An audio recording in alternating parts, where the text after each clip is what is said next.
Hello, everybody, and welcome to another great episode of the Gridiron Glory podcast with Tad and Will here, covering all 32 teams all season long. We're here to talk to you today about a Week 14 matchup that took place between the Los Angeles Rams and the Buffalo Bills on a final score of 44-42. This was a very tightly contested battle. It was pretty entertaining, even in the first half. Things really got juicy in the second half, though. The Rams took a pretty good lead. Josh Allen, however, when I think of a guy like Josh Allen, I'm like, wow, you know, as long as he's playing and as long as he's healthy, there's always a chance to win because the Rams, listen, Tad, the Rams controlled the tempo for most of this game, but the Bills just would not die. They just refused to go away. They refused to stop competing. And it all starts with the willing likelihood that was of Josh Allen, who was, 22 of 37, 342 yards, 3 touchdowns, 0 interceptions, but rushing 10 carries, 82 yards, and 3 rushing touchdowns, scoring 6 total touchdowns. An insane fantasy day there. Probably one of the greatest fantasy performances of all time for all you fantasy owners out there. Even in the third quarter when it was 31-14, and he gets that short pass to Khalil Shakir, and then Shakir goes down the field, he scores the touchdowns. In that moment, you got to be thinking, if you're a Bills fan, wow, we still have a chance to get back in this thing. It was 38-21 going into the fourth. But Tad, Khalil Shakir really made some big clutch catches in this game. And I really want to talk about him for a second. Yeah, 5 catches, 106 yards, a touchdown. Sir Tad, where would you rank Khalil Shakir, the second-year pro out of Boise State, the former fifth-round pick? 65 catches, 735 yards, 3 touchdowns for the young star up-and-coming wide receiver. I would certainly say he's above middle of the pack in the AFC. Yeah, Khalil Shakir's a very solid receiver. He's turned himself into a reliable target. This season he's done pretty good, and we had a lot of questions going into the season about who could be the Bills guy, who would be their top receiver with guys like Diggs and Davis leaving, and now Shakir's done a good job.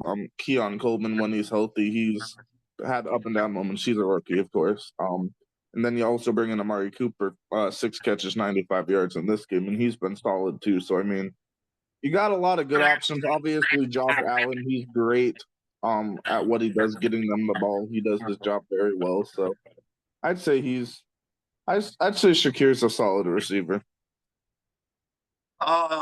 Yeah. But now listen, let's talk about the great play of the Los Angeles Rams, who were 6-6 at home. You're 6-6 at home. You're contending. You're competing in a tough NFC West, and I'm sorry, you're not 6-6 at home. You're 4-3 at home, but you're 6-6 for the season, playing against the 10-2 Buffalo Bills. So you got to figure this was a game where, wow, we're gonna have to go out there and hit them in the mouth, and sir, they did. Matthew Stafford still playing at a high level, even late in his career, 23 of 30, 320 yards, 2 touchdowns. You got to be extremely impressed by him. Puka Nacua, man, what can you say about Puka Nacua? 12 catches, 162 yards, a touchdown. Diving into Puka Nacua, the second-year pro out of BYU, 54 catches, 708 yards, 3 touchdowns. Kind of like, I don't know. I would say for him being in his second year, he is definitely a top-tier elite receiver in the NFC. Oh, definitely. Yeah. He's a top 10 receiver in the league. Second year, and I mean he's already proven that. And this is a perfect offense for him. He gets his. Cooper Cup gets his, and they just spread the ball around really well. This is a very well designed offense. Oh yeah. Like with the Rams, it's just we kind of expected the Rams to kind of have this kind of a season. And I mean, they're competing. They're trying. I mean, this is a tough NFC West that they're in. A win that they needed.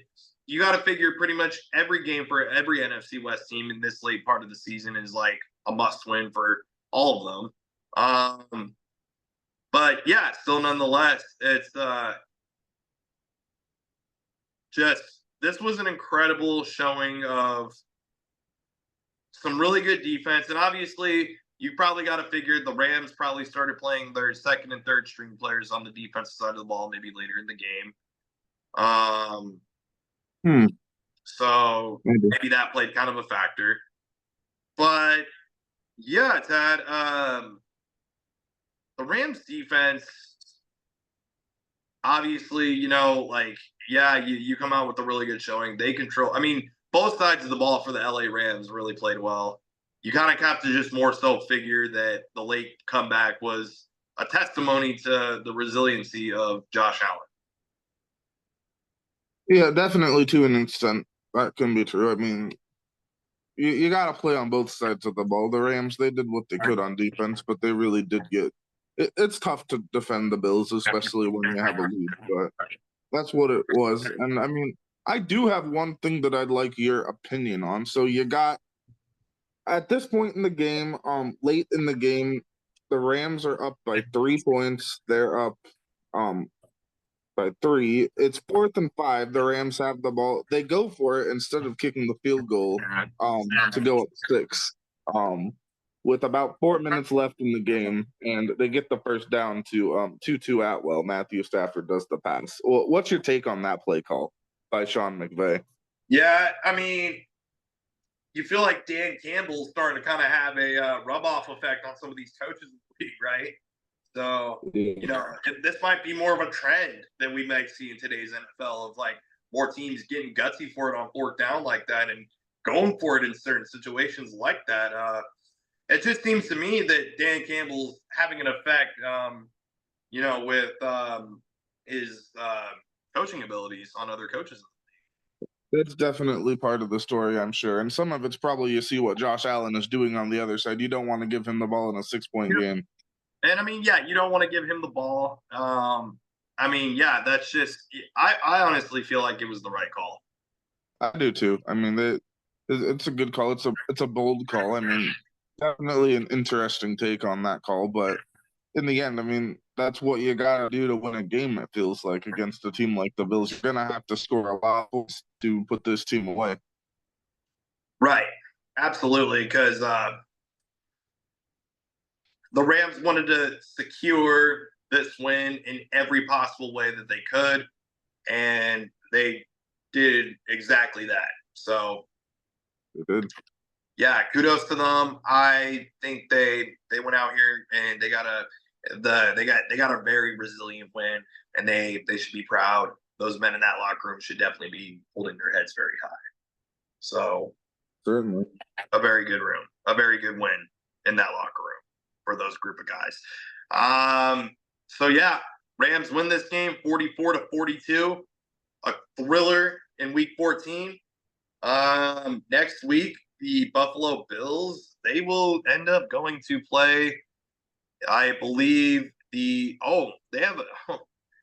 folks, we're in for a treat in week 15. The Bills and the Lions at Detroit. The 10-3 Bills visiting the 12-1 Lions. Boy, that is going to be an insane, fun game of football there. And then the LA Rams, they will be taking on their divisional rivals on Thursday Night Football in week 15 at San Francisco. That's going to be a big game there. So, yeah, there you guys have it. Rams win this one 44-42. Be sure to like, subscribe, and follow all season long. This is the Gridiron